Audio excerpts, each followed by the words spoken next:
Chika Minute! Balik Pinas na si Richard Gutierrez at Heart Evangelista mula sa taping sa Dubai para sa codename Acero. May ibinigay raw na souvenir si Chard kay Heart. Alamin kung ano sa chika ni Aubrey Carantes. Masayang nagbalik bansa kagabi si Richard Gutierrez at Heart Evangelista mula sa Dubai. Excited silang magkwento tungkol sa kanilang mga karanasang doon habang nagtitiping ng codename Acero. Sobrang init daw sa Dubai, pero naging maganda pa rin daw ang resulta ng kanilang taping. Parang pelikula talaga yung dating nung mga pinuna namin sa Dubai.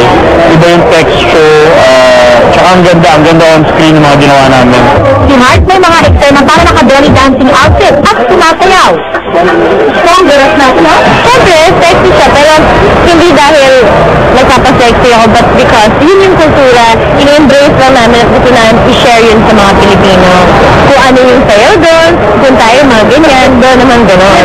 Lalong naging malapit raw sa isa't isa na Richard at Heart sa Dubai. Dahil broken-hearted si Heart mula sa pakikipaghiwalay kay Jericho Rosales. Todo suporta raw sa kanya ang Ka-Love team. He's a good person to talk to. He talks to you, totoong tao siya. So I'm very happy that he was there. Malaking tulong ang maibigay ni Richard. Mahirap din kasi pag nagbigay ka ng advice sa isang tao, di ba? Yung unsolicited advice. Kay Heart, we just wanted to comfort her. Kung ano man yung problema ang pinagdadaanan niya, we just wanted to forget about it. So it was more of a group effort, and I think I did my part also. May ibinigay pang souvenir si Richard kay Heart mula sa kanilang Dubai trip. Gusto ko mag-uwi ng camel. Sabi ko hindi naman pwede. So, bigyan ako siya na stuff ko na camel.